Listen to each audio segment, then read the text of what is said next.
नमस्कार। मैं आशीष राठौर आपका फिर से एक बार स्वागत करता हूं।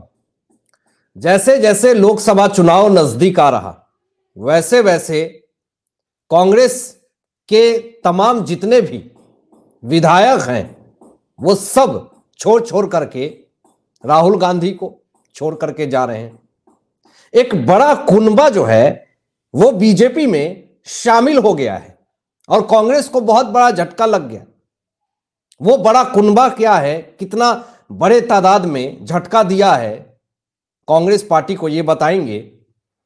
और राहुल गांधी, सिद्धारमैया और डीके शिव कुमार को कोर्ट से समन क्यों मिला, ये तमाम चीजें बात करेंगे। कौन सा केस है, क्या उनको जेल होगी, तमाम चीजें। लेकिन दोस्तों यहां पर कांग्रेस के नेता जो है वो बगावत पे उतर चुके हैं और बगावत एक दो नहीं, भारी मात्रा में बगावत हो रही है। तमिलनाडु से लेकर के मध्य प्रदेश तक इस्तीफे जो हैं वो धराधर होते जा रहे हैं और ऐसे हालात में कांग्रेस कैसे अपने आप को बचा पाएगी। लोकसभा चुनाव सिर पे है और ऐसे हालात में धराधर दे दनादन तरातर इस्तीफे का मंजर जो है वो बढ़ता ही जा रहा है। और ऐसे हालात में राहुल गांधी भारत न्याय यात्रा पे निकल पड़े हैं, लेकिन अपनी यात्रा जो है वो पूरी तरीके से असफल होती हुई जा रही है। लोकसभा चुनाव की तमाम पार्टियां जो इनकी बनाई हुई है, जो सरकार चल रही है, चाहे वो कर्नाटक में हो या तेलंगाना में हो, स्थिति खराब है, बगावत हो रही है। और ऐसे भी विधानसभा चुनाव में इनको पहले ही लतार लग चुकी है और ये हार चुके हैं, चाहे वो छत्तीसगढ़ हो, मध्य प्रदेश हो, राजस्थान हो। लेकिन मामला आपको बताते हैं कि 1000 नेता कार्यकर्ता बीजेपी में शामिल होने की खबरें आ रही हैं। पहले तो आपको दिखाते हैं, डेट भी दिखाएंगे कि ये दोस्तों 2 अक्टूबर 2023 की ये खबर है और अभी करंट की भी मैं आपको बताऊंगा। लेकिन ये 2023 की अपडेट है। एमपी चुनाव से पहले ही कांग्रेस में भगदड़ मच गई थी और 500 कांग्रेस नेता बीजेपी में शामिल हो गए थे। तो एमपी में राहुल गांधी को पहले ही, 1 साल पहले ही 2023 में झटका लग चुका है। और उस वक्त क्या हुआ था कि विधानसभा चुनाव से पहले जो कांग्रेस को झटका लगा था, दिग्विजय सिंह के गढ़ में 500 कार्यकर्ताओं ने कांग्रेस का दामन छोड़ दिया था और बीजेपी का दामन थाम लिया था। और ऐसे हालात में यह दावा करते हैं राहुल गांधी कि हम भारत देश के लिए कुछ करेंगे, हम भारत के विकास के लिए कुछ करेंगे, लेकिन अपनी पार्टी की विकास खुद हो नहीं पा रही है और ये भारत देश की विकास कैसे करेंगे। अब देखिए, अब ये करंट अपडेट मैं बता रहा हूं, ये तो 2023 की अपडेट बताया जिसमें 500 नेता कार्यकर्ताओं ने कांग्रेस का दामन छोड़ करके बीजेपी का दामन थाम लिया था। लेकिन अब देखिए जो मामला आया है वो कांग्रेस को बड़ा तगड़ा झटका लगा। और देखिए खबर, देखिए ये एमपी तक का खबर है, जहां पर आप देखिए कि कांग्रेस को ऐसा झटका लगा कि 500 कांग्रेसियों ने फिर से इस्तीफा देकर के, कार्यकर्ताओं ने पूरी तरीके से पार्टी को छोड़ दिया और बीजेपी की सदस्यता ले ली, बीजेपी का दामन छोड़ दिया।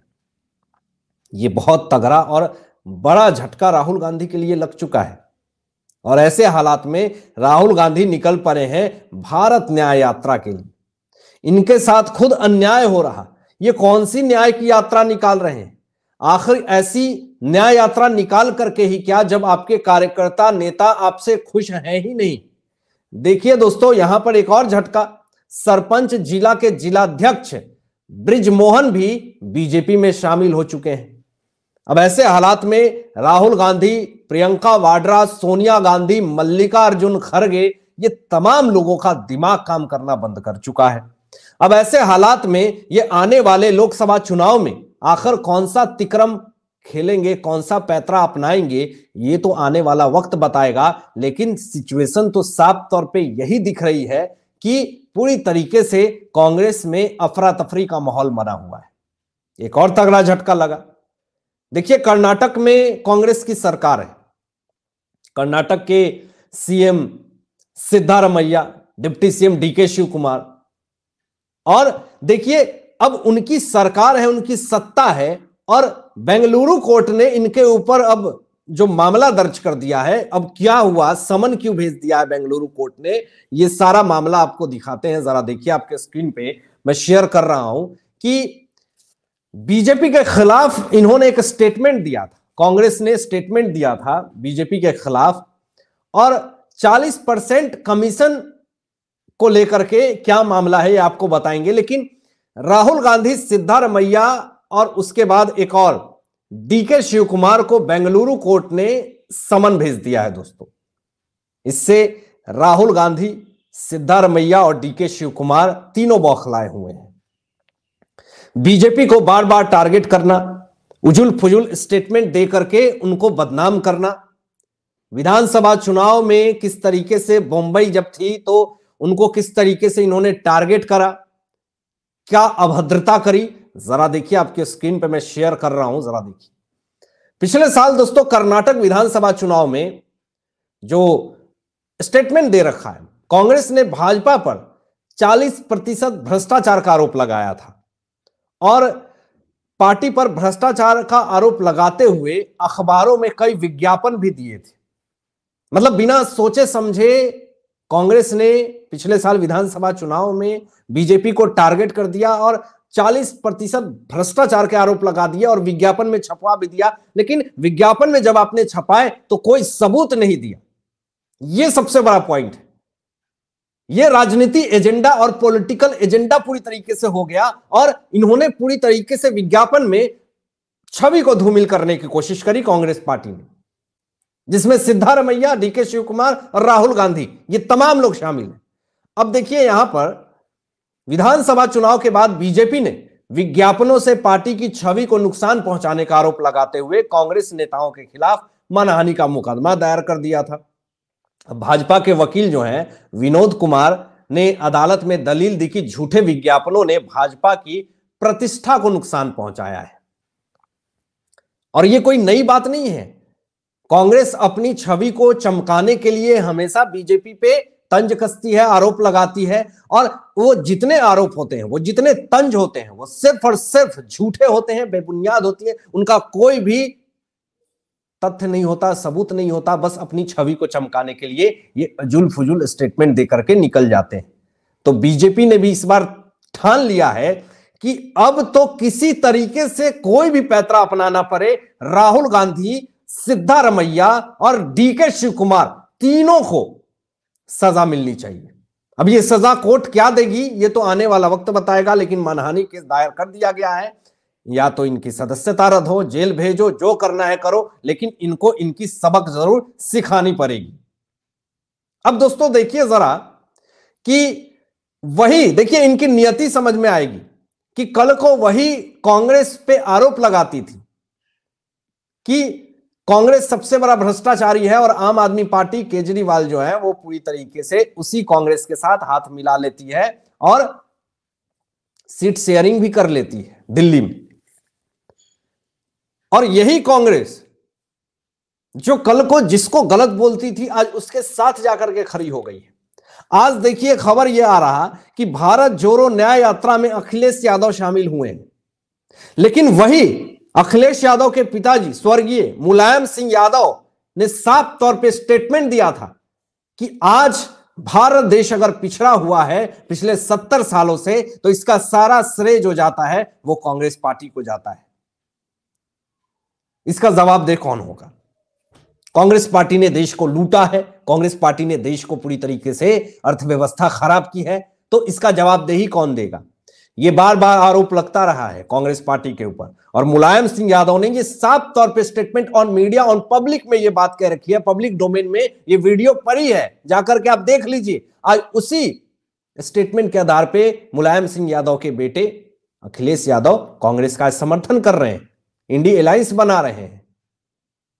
सोच लीजिए, सीट शेयरिंग का मुद्दा उठा रहे हैं, भारत न्याय यात्रा में शामिल हो रहे हैं।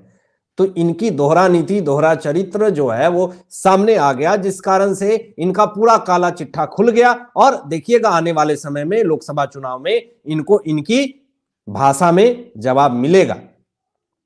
अब देखिए, मोदी जी को भले ही ये लोग कुछ भी बुरा भला अनसंड कहें, लेकिन सच्चाई क्या है ये खुद अमित शाह जी कह रहे हैं। जरा देखिए, अमित शाह जी कहते हैं कि मोदी जी के नेतृत्व में भारत के विकास के 10 साल रहे।